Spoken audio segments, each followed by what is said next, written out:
নমস্কার বন্ধুরা, আমরা প্রায়ই ভাবি যে পুণ্য কর্ম যারা করেন তারাই স্বর্গে যান। কিন্তু আসলেই স্বর্গ যাওয়ার অধিকারী কে এবং এমন কোন পাপ আছে যা করার ফলে মানুষকে কেউই নরকে যাওয়া থেকে বাঁচাতে পারে না?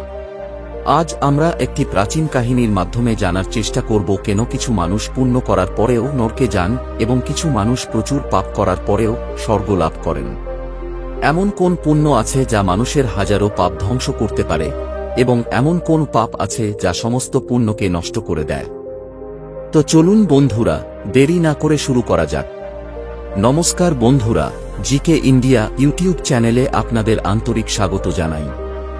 এক সময়ের কথা, এক গ্রামে একজন মানুষ বাস করতেন।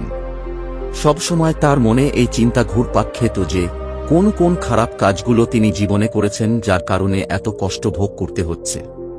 তিনি তার দৈনন্দিন জীবনযাপন থেকে এতটাই বিরক্ত ছিলেন যে একদিন দুঃখিত হয়ে একটি গাছের নিচে বসে পড়লেন।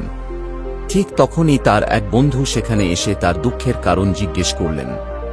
সেই ব্যক্তি তার বন্ধুকে সবকিছু বললেন। তখন তার বন্ধু বললেন, ভাই, তুমি চিন্তা করো না। গ্রাম থেকে কিছুটা দূরে একজন মহাত্মা আছেন, তুমি তার কাছে যাও। যারা তার কাছে যায় তাদের সমস্যার সমাধান হয়।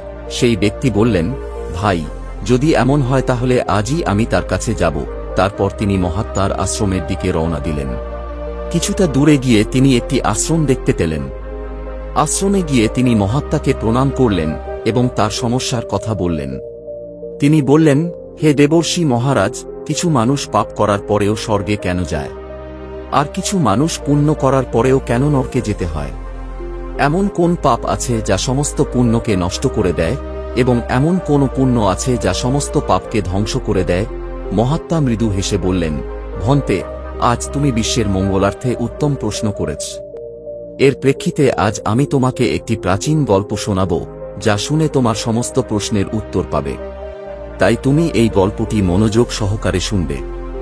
সেই ব্যক্তি বললেন, হে মহাত্মা, আপনার মুখ থেকে এই গল্পটি শোনা আমার সৌভাগ্য। আমি এই গল্পটি মনোযোগ সহকারে শুনব এবং প্রচার করব। হয়তো এতে আমার জীবনে কিছু পরিবর্তন আসবে। মহাত্মা বললেন, ভন্তে, প্রাচীনকালের কথা। মধ্যপ্রদেশের মেহেন্দ্র গ্রামে একসময়ে 4 জন মানুষের একসাথে মৃত্যু হয়েছিল। তারা সবাই আলাদা আলাদা প্রদেশের এবং ভিন্ন ভিন্ন চিন্তাভাবনার ছিলেন। শুধুমাত্র একসাথে তাদের মৃত্যু হয়েছিল। একই সময় যমের দূত তাদেরকে নিতে এসেছিল।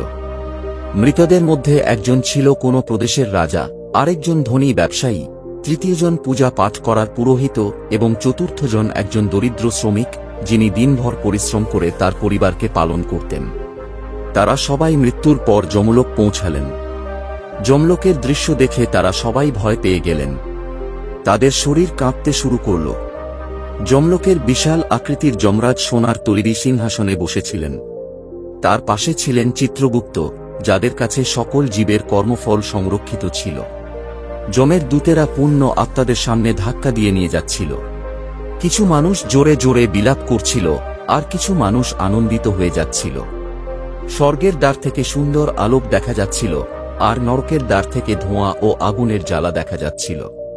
এই ভয়ঙ্কর দৃশ্য দেখে তারা 4 জন একে অপরের সাথে কথা বলছিলেন এবং নিজেদের পাপের বিষয়ে আলোচনা করছিলেন। সেই 4 জনই জীবনে অনেক পাপ করেছেন এবং তারা বুঝতে পারছিলেন যে তারা সবাই নরকে যাওয়ার উপযুক্ত।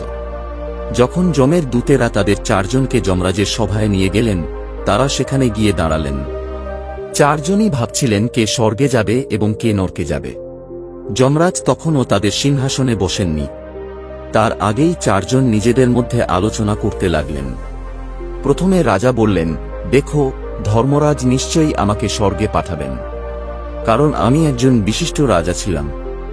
আমার অসংখ্য শুভ কর্মের কারণে আমি পৃথিবীতে খুব সুনাম অর্জন করেছি। চারদিকে লোকেরা আমার ভালো কাজের কথা বলে।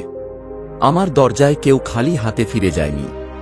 যারা এসেছে, আমি তাদের এতটাই দিয়েছি যে তারা জীবনভর আমাকে ভুলতে পারেনি। রাজা বললেন, আমার দান থেকে লাখো মানুষকে খেতে পেয়েছে এবং আশ্রয় পেয়েছে। তাই আমার কর্মফল দেখে ধর্মরাজ আমাকে নিশ্চয়ই স্বর্গে পাঠাবেন। রাজার কথা শুনে ধনী ব্যবসায়ী হাসতে লাগলেন এবং বললেন, তোমরা 3 জনই বড় পাপী, তোমাদের সবাইকে নরকে যেতে হবে।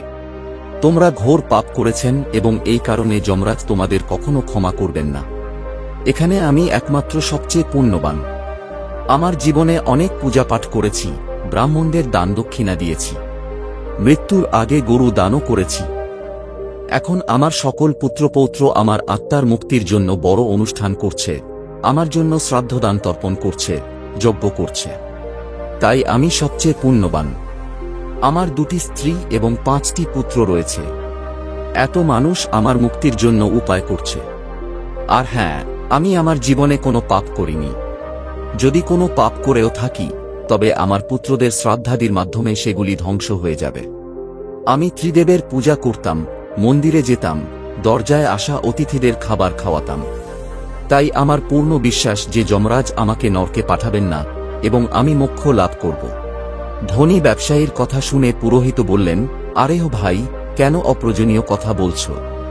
স্বর্গে যাওয়া কোনো সহজ কাজ নয়।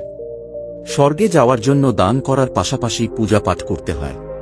তাই স্বর্গে যাওয়ার যোগ্য আমি, কারণ আমি সারা জীবন ঈশ্বরের পূজা পাঠ করেছি। আমার শুভ কর্মের জন্যই ধর্মরাজ স্বর্গের দ্বার খুলে দেবেন। এইভাবে 3 জন তাদের কথা বলল এবং তাদের নিজেদের মতামত জানাল। তারপর তারা 3 জন সেই চতুর্থ ব্যক্তি শ্রমিকের দিকে তাকিয়ে দেখল যে সে কি বলে। সে কি কোনো ভালো কাজ করেছে, নাকি তার পুরো জীবন কেবল অন্যের অধীনে পরিশ্রম করেই কেটেছে? শ্রমিক তখন চুপচাপ নিচের দিকে তাকিয়ে 3 জনের কথা শুনছিল। তারপরে 3 জন নিজেদের প্রশংসায় গর্ববোধ করছিলেন।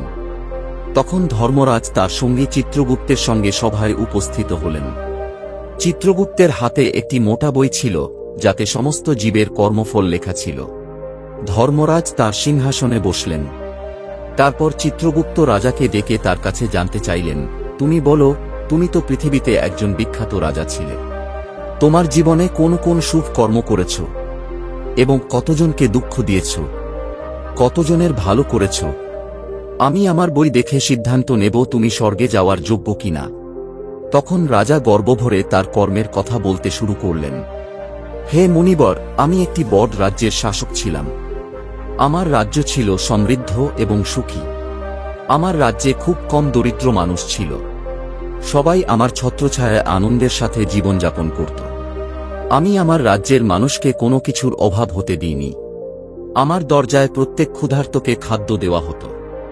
লক্ষ লক্ষ টাকা প্রতিদিন দান করা হতো। আমার প্রজারা আমার ওপর খুব খুশি ছিল। এটি আমার জীবনের ভালো কাজ। রাজার কথা শুনে চিত্রগুপ্ত তার বইটি দেখলেন এবং বললেন, রাজা, তোমার কথায় কিছুটা সত্য আছে। তুমি অনেক মানুষকে সাহায্য করেছ, অনেক দান করেছ। কিন্তু তোমার অনেক খারাপ কাজও আছে। তোমার রাজত্বকালে অনেক নিরপরাধ মানুষকে হত্যা করা হয়েছে। তুমি অনেক সময় স্বার্থপর ও নিষ্ঠুর আচরণ করেছ। তোমার সেনাবাহিনী অনেক গ্রাম ধ্বংস করেছে এবং মানুষদের কষ্ট দিয়েছে। এই পাপের কারণে তোমার সমস্ত পুণ্য ম্লান হয়ে গেছে। রাজা বললেন, তবে মুনিবর, আমার এত শুভ কাজের কোনো মূল্য নেই। চিত্রগুপ্ত বললেন, তোমার শুভ কর্মগুলোর মূল্য আছে, কিন্তু তোমার পাপের ভার অনেক বেশি। তাই তোমাকে নরকে যেতে হবে। এরপর চিত্রগুপ্ত ব্যবসায়ীকে ডেকে বললেন, তুমি বলো, তোমার জীবনে কি কি শুভ কর্ম করেছ? ব্যবসায়ী বললেন, হে মহারাজ, আমি একজন ধনী ব্যবসায়ী। আমি অনেক দান দক্ষিণা করেছি, ব্রাহ্মণদের খাওয়াইছি, মন্দির নির্মাণ করিয়েছি, গরু দান করেছি। আমার পুত্ররা আমার জন্য শ্রাদ্ধ তর্পণ করছে। চিত্রগুপ্ত তার বই দেখে বললেন, তুমি অনেক শুভ কর্ম করেছ, কিন্তু তোমার জীবনের পাপ অনেক বেশি। তুমি ব্যবসার জন্য বহু মানুষকে ঠকিয়েছ, অনেকের সম্পত্তি আত্মসাৎ করেছ। তুমি নিষ্ঠুরতার সঙ্গে মানুষের উপর অত্যাচার করেছ। তোমার পুণ্যকর্মগুলো তোমার পাপের তুলনায় অতি সামান্য। তাই তোমাকেও নরকে যেতে হবে। তখন পুরোহিতকে ডাকা হল। পুরোহিত বললেন, হে ধর্মরাজ, আমি আমার জীবনে অনেক পূজা পাঠ করেছি, ব্রাহ্মণদের দান দক্ষিণা দিয়েছি। চিত্রগুপ্ত বললেন, তুমি অনেক পূজা পাঠ করেছ, কিন্তু তুমি এই পূজা পাঠের মাধ্যমে মানুষের বিশ্বাসকে ব্যবহার করে তাদের থেকে অর্থ সংগ্রহ করেছ। তুমি মানুষের ভক্তিকে ব্যবসার মাধ্যমে ব্যবহার করেছ। তোমার পাপের ভার অনেক বেশি। তাই তোমাকেও নরকে যেতে হবে। অবশেষে শ্রমিকের পালা এল। ধর্মরাজ তাকে জিজ্ঞেস করলেন, তুমি কি কোনো শুভ কর্ম করেছ? শ্রমিক বললেন, হে মহারাজ, আমি একজন দরিদ্র শ্রমিক। আমি শুধুমাত্র আমার পরিবারকে পালন করতে জীবনের সমস্ত সময় কাজ করেছি। আমি কখনো কারো সাথে অন্যায় করিনি। চিত্রগুপ্ত তার বই দেখে বললেন, তুমি সৎভাবে জীবনযাপন করেছ, পরিশ্রম করে উপার্জন করেছ। তুমি কারো সাথে অন্যায় করনি। তুমি সত্যি বলছো, তুমি নরকের জন্য নয়, স্বর্গের যোগ্য। এইভাবে ধর্মরাজ তাদের চারজনের কর্মফল অনুযায়ী বিচার করলেন। রাজা, ব্যবসায়ী এবং পুরোহিতের সমস্ত পুণ্য তাদের পাপের তুলনায় কম ছিল, তাই তাদের নরকে পাঠানো হল। আর শ্রমিক, যিনি সৎভাবে জীবনযাপন করেছেন, তাকে স্বর্গে পাঠানো হল। মহাত্মা বললেন, ভন্তে, এই কাহিনীর মাধ্যমে বোঝা যায় যে মানুষের কর্মই তার ভাগ্য নির্ধারণ করে। পুণ্য কর্ম করতে গেলে সৎ হতে হয়, অন্যায় ও পাপ থেকে বিরত থাকতে হয়। বন্ধুরা, আমরা অনেক সময় ভাবি যে কিছু মানুষ পাপ করার পরেও কেন স্বর্গে যায়, কিন্তু আসলে পুণ্য ও পাপের মধ্যে সঠিক সমন্বয় রাখাই আসল। সৎকর্মই আমাদের প্রকৃত স্বর্গের পথে নিয়ে যায়। আপনাদের যদি এই গল্পটি ভালো লেগে থাকে, তাহলে আমাদের চ্যানেলকে সাবস্ক্রাইব করুন এবং ভিডিওটি লাইক ও শেয়ার করুন। মন্তব্যে আপনার মতামত জানাতে ভুলবেন না। ধন্যবাদ। পরবর্তী ভিডিওতে আবার দেখা হবে।